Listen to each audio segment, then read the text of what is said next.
بسم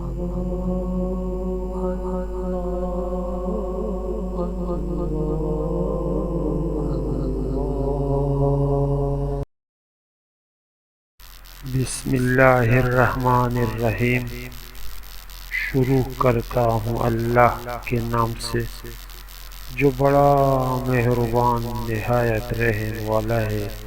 رسول اللہ صلی اللہ علیہ وسلم نے فرمایا، جس شخص میں یہ چاروں علامتیں موجود ہوگی وہ خالص اور پکا منافق ہوگا، اور جس میں ان چاروں میں سے کوئی ایک بات بھی ہے تو نفاق کی ایک علامت ہوگی، یہاں تک کہ اس کو چھوڑ دے۔